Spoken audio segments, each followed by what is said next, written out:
For years, I have been, where is that? Oh, sorry.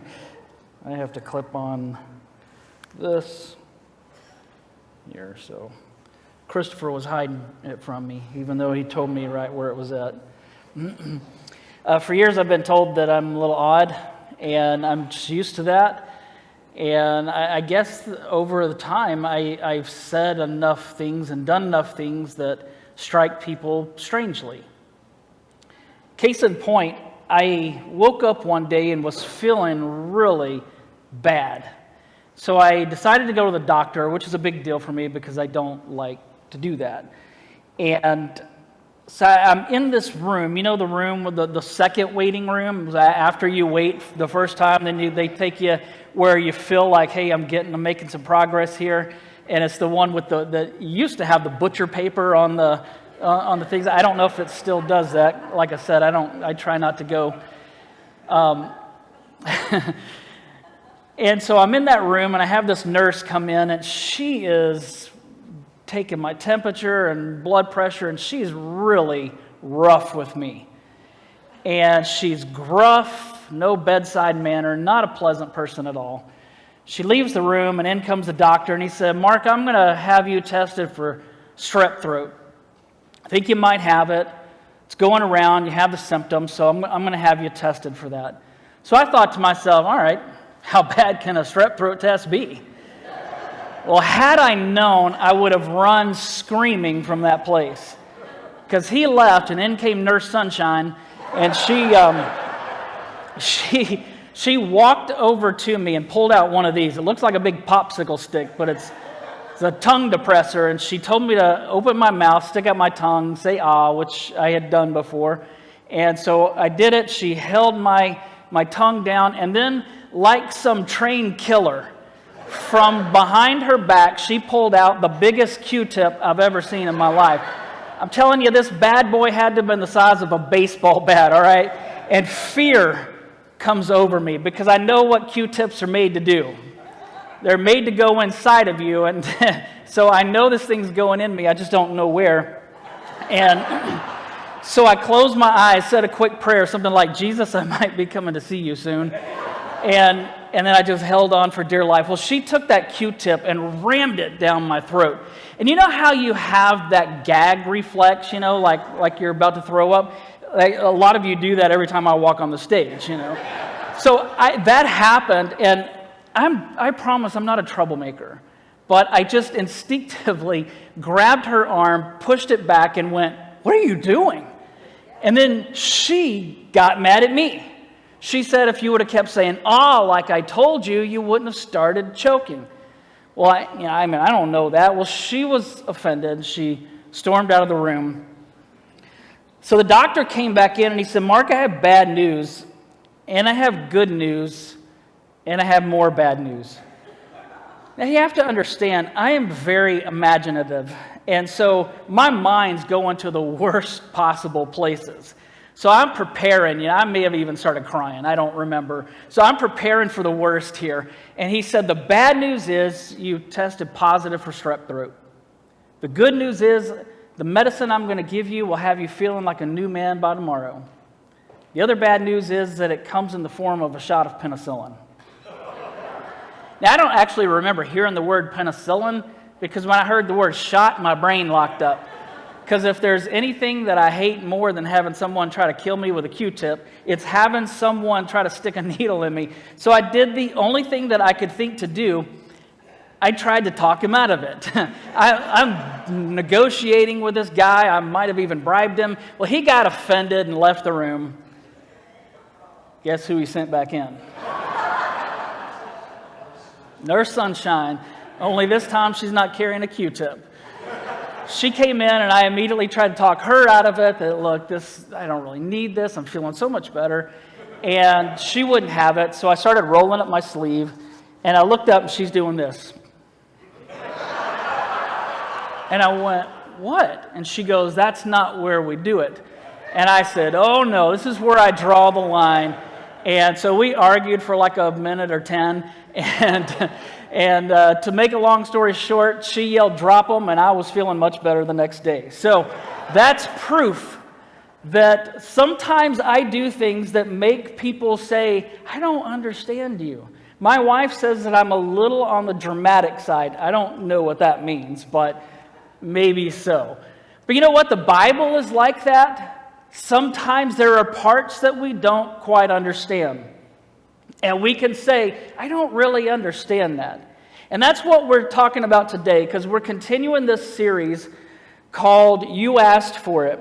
And the question today comes from Stephanie Yeager. And here's what she asked. In 2 Kings 2:23 through 25, Elisha curses some boys in the name of the Lord for calling him bald, and bears tore up the boys. What's up with that? And I like that question so much that I decided to build a sermon around that question, what's up with that? And look at some stories in the Bible where sometimes we ask that question, what's up with that story? And so we're going to try to pull some lessons from that. You see, the Bible's filled with a lot of stories and a lot of lessons from those stories. Like the story about a guy named Shamgar that killed 600 Philistines with an ox goad. Do you know what an ox goad is? It's basically a board with a nail sticking out of it. So he killed 600 Philistines with a board with a nail sticking out of it. And the lesson is that God can use anyone or anything for his glory. Or how about the guy named Samson who was attacked by a lion and ended up ripping the lion's jaws apart? That lesson, when God empowers you, you can accomplish anything that's within his will. So back to Stephanie's question. What's up with the story about the boys and the bears? So we find that story in 2 Kings 2:23 through 24, where it says, Elisha left Jericho and went up to Bethel. As he was walking along the road, a group of boys from the town began mocking and making fun of him. "Go away, Baldy," they chanted. "Go away, Baldy." Elisha turned around and looked at them, and he cursed them in the name of the Lord. Then 2 bears came out of the woods and mauled 42 of them. What is up with that? Is God offended by bald jokes? I mean, where is this story coming from? You know, on the outside, it might seem a little strange. But you see, this group of boys was probably more like a gang of boys. And they were from a place called Bethel. And Bethel was a place that was a hub or a center of religious idolatry. It was a bad place. And Elijah the prophet had been there to speak against idolatry. And so in all likelihood, these boys were coming after Elisha, not really making fun of him for being bald, but rather taunting him, threatening him, so to speak, as if to say, don't do what Elijah did. Don't come to our place and start speaking against idolatry. And so the lesson in this story is that God's message and his messengers are to be heard, not mocked. When God is putting out his message, he's meaning for it to fall on as many ears as possible. And so anyone who gets in the way of that is toying with something really precious. And so God is telling us, don't get in the way of my message or my messenger. So let's look at a few other what's up with that moments, as well as their lessons, because I think that we can pull out some powerful lessons today. The first lesson, the first story that I want to look at is one that I call, Did God Really Make a Donkey Talk? See, this story is about a guy named Balaam. He's from the Old Testament. He, on the outside, appears to be a guy who's really devoted to God, but on the inside, he's not quite all in. You see, Balaam is ready to do God's will, but as long as he can make a profit from it. So in Numbers 22, we read the story about how Balaam is taking a trip. And it was a trip that God allowed him to take. But God was angry with Balaam because of his greed. And so along this trip, God sent an angel to stop Balaam by blocking his way. 3 times the angel blocked the way, and all 3 times Balaam failed to even notice, but his donkey did. The first 2 times the donkey tried to take a little detour off of the path, and both times Balaam got really mad and started beating the donkey. But the 3rd time, the angel completely blocked the donkey's way. So the donkey just laid down right in the road.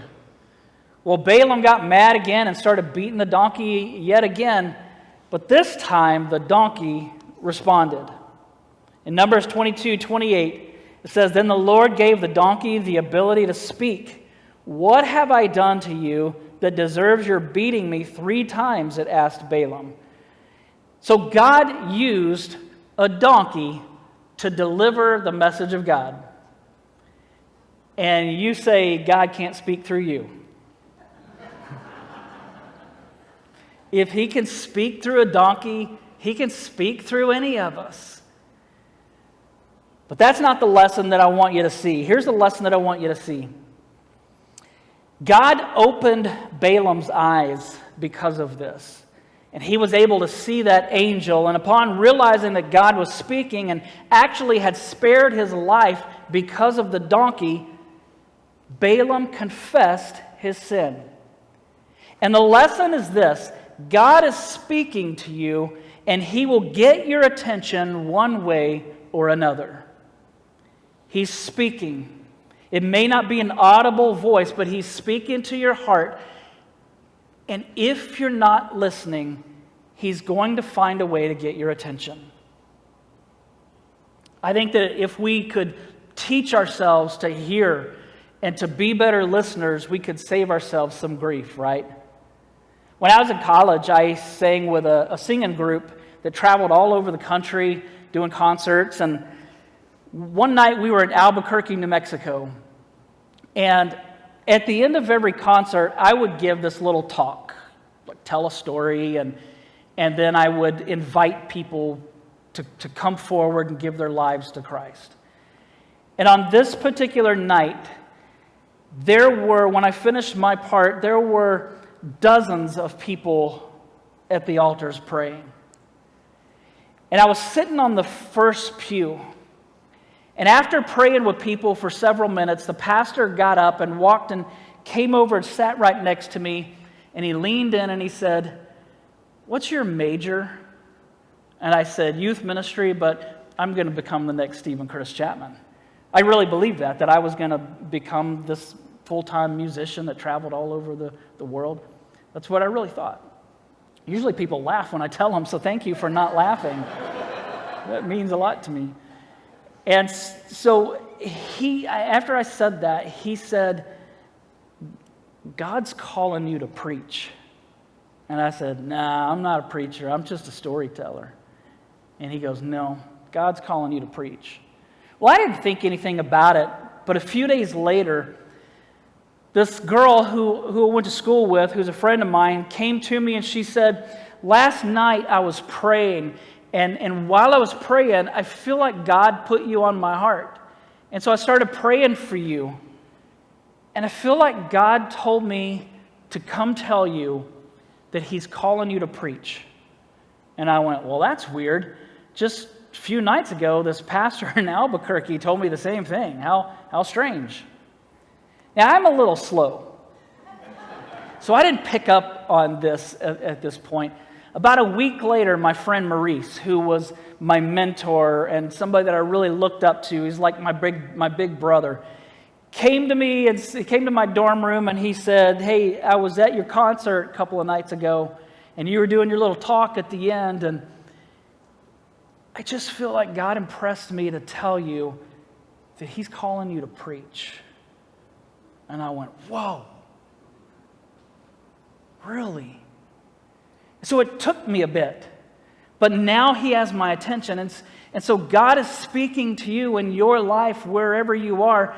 Learn to listen to him so that he doesn't have to find alternative ways or keep repeating himself. Who knows what would have happened if I would have kept ignoring, or even worse, if I would have said, "No, not for me. I'm not going to be a preacher, and just done my own thing. And so I'm thankful that God used people to get his message to me. The second thing that I want to let, second story is Jesus a tree killer? Now here's this story. This is kind of odd. It's found in Matthew 21, 18 through 20. It says, in the morning as Jesus was returning to Jerusalem, he was hungry, and he noticed that a fig tree beside the road. He went over to see if there were any figs, but there were only leaves. Then he said to it, may you never bear fruit again. And immediately the fig tree withered up, and the disciples were amazed when they saw this and asked, how did the fig tree wither so quickly? So it's important for us to understand with this story that in Hebrew literature, fig trees represented the church. They represented Israel, the people of God. And so this story is essentially about us. Because the nation of Israel is the people of God, and Israel represents Israel, but prophetically speaking, Israel represents you and me, the church, the people of God. And so what we're learning here is that Jesus is teaching us that if we don't produce spiritual fruit, and what is spiritual fruit?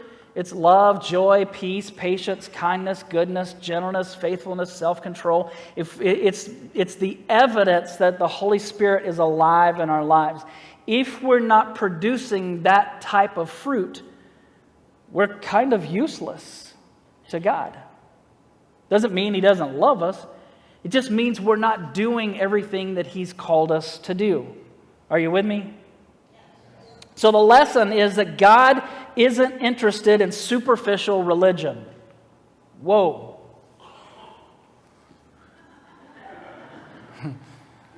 He wants what's on my inside and what's on my outside to match. He wants the me that everybody sees on Sunday to be the me that everybody sees Monday through Saturday. One of my former pastors, Jerry Riddle, who was my pastor in Little Rock, Arkansas, back in a long time ago. He told me a story not too many years ago about how he was in Colorado and he met this farmer who had a large potato field. And as they're talking, Pastor Jerry said, your potato crop looks great. And the farmer said, well, they're not. They're ruined. They're worthless. And Jerry said, what do you mean? And the farmer said they suffer from what's known as hollow heart disease. They look fine on the outside, but they're dead on the inside. And so he said, this crop is worthless to me. And we can become the same way. We can look good on the outside, but be dead on the inside. And so Jesus is teaching us, I don't like that. I don't want you on the fence. I want you in or out. I have no place for you riding the fence. Which brings me to the last thing. Did Jesus call a woman a dog? I've had people ask me about this one before. Because this is a story that if you just look at it, it kind of seems confusing, like if you don't really dig into it. But once you do and you really understand it, it's a very powerful story. It's actually a passage about a teacher trying to teach his students a lesson.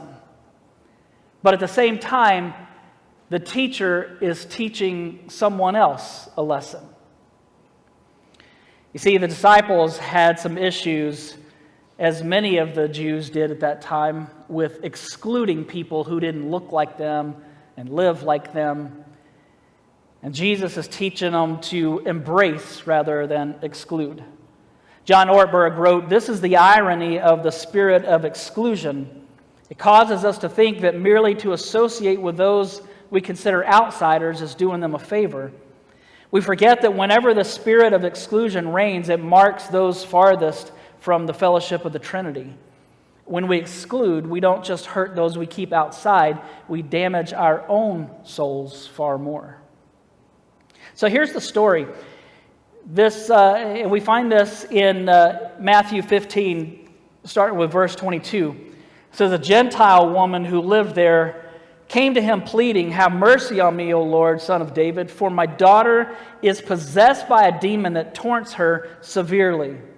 So this story takes place in a foreign region north of Jewish territory, and the Jews despised the people who lived there. They were their enemies. So this woman would have been regarded as an outcast. Not only was she from this Gentile group, but she was a woman. And they didn't look fondly on women. So she has 2 strikes against her as she comes to Jesus. But Jesus, the woman, when she comes to him, she comes with this humility, this reverence, and has the traditional cry of a beggar, have mercy on me. Her desperation causes her to cross boundaries of ethnicity and gender that simply weren't crossed in those days. Verse 23 says, but Jesus gave her no reply, not even a word. Wow. This seems rude. He's not even looking at her. He's looking right at the disciples. She's talking, she's begging, and he's paying her no attention. It seems like he's rejecting her, but he's actually testing her.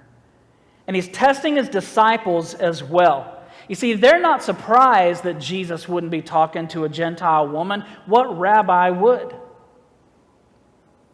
So he deliberately ignores the woman, but keeps his eyes on the disciples to see how they're going to respond. Are they going to speak up? Have they learned what he's about? That he came to preach inclusion, not exclusion, that he came for everyone. Well, apparently they don't get it, because the next part of verse 23 says, then his disciples urged him to send her away. Tell her to go away, they said. She's bothering us with all her begging. She's not actually bothering them.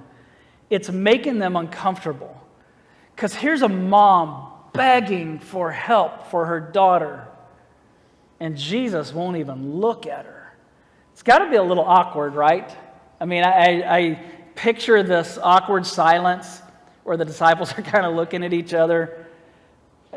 Send her away, Jesus. She's bothering us. That's what they said.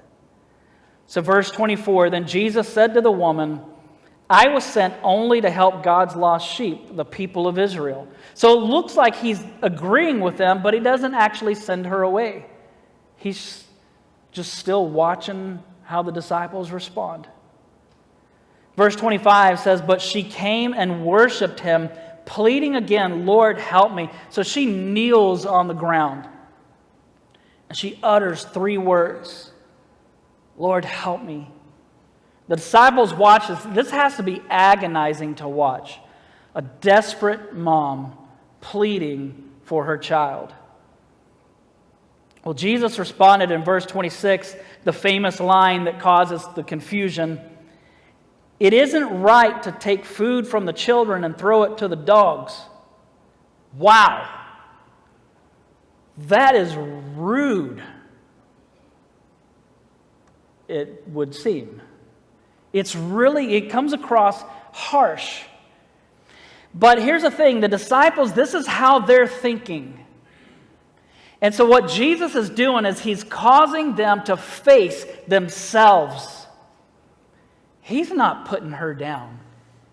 He's actually putting them down. Not in a rude way, but like a teacher who would teach, or like a parent who's trying to give a valuable lesson. But the interesting thing here is that he softens it ever so slightly for the woman. You see, there were a couple of different words available for dogs. Dogs in those days weren't like the lovable little creatures like what we know today. They were more like, I would describe them like rats. They were scavengers. They were dirty. People wanted nothing to do with them. I mean, I don't want anything to do with a rat. I see a rat, I go the other way. You know, people see dogs and they welcome. But rats, no. But that's how people saw. But there was another word for dogs that meant more like a little dog, like a puppy, a sweet little one that we might care for. Did you hear the story about the wimpy little guy who came into a coffee shop and left his little dog outside like a little toy poodle or something like that? And then this big, heavily tattooed biker comes in, sees the guy, and tells him, hey, you might want to go check on that poor excuse of a dog you have out there. I left my German Shepherd outside, and you might not have much of a dog left. So the little guy went outside, and he came back in, and he said to the biker, I don't know how to tell you this, but my dog just killed your dog. And the biker said, what? No, how?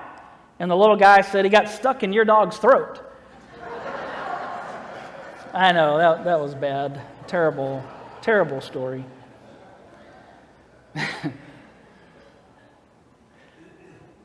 So he softened it and he made it like a little dog, but her response is gold here. Verse 27 says that she replied, that's true, Lord, but even dogs are allowed to eat the scraps that fall beneath their master's table. So her response is unbelievable because she picks up on the form of the word dog, little dogs, that he's using. That's not the hated scavenger. And she uses the same word or the same form for the word crumbs. So basically she says, well, even the little doggies get the little crumbs that fall from their master's table. She's basically saying, look, you can make it look like you're trying to send me away all you want, but I know your heart.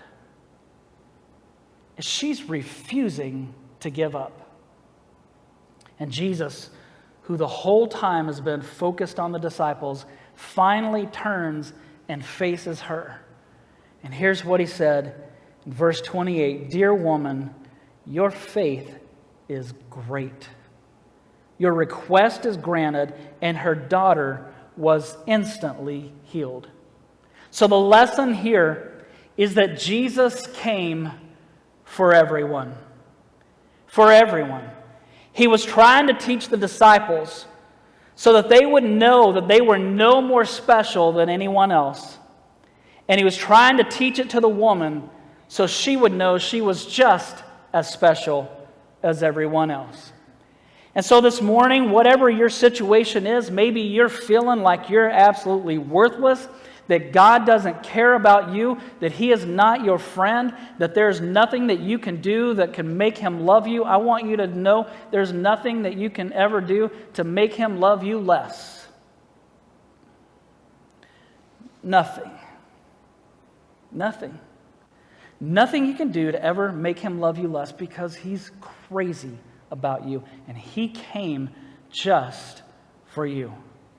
So remember that. Take that to heart and then share it with those around you. Would you stand?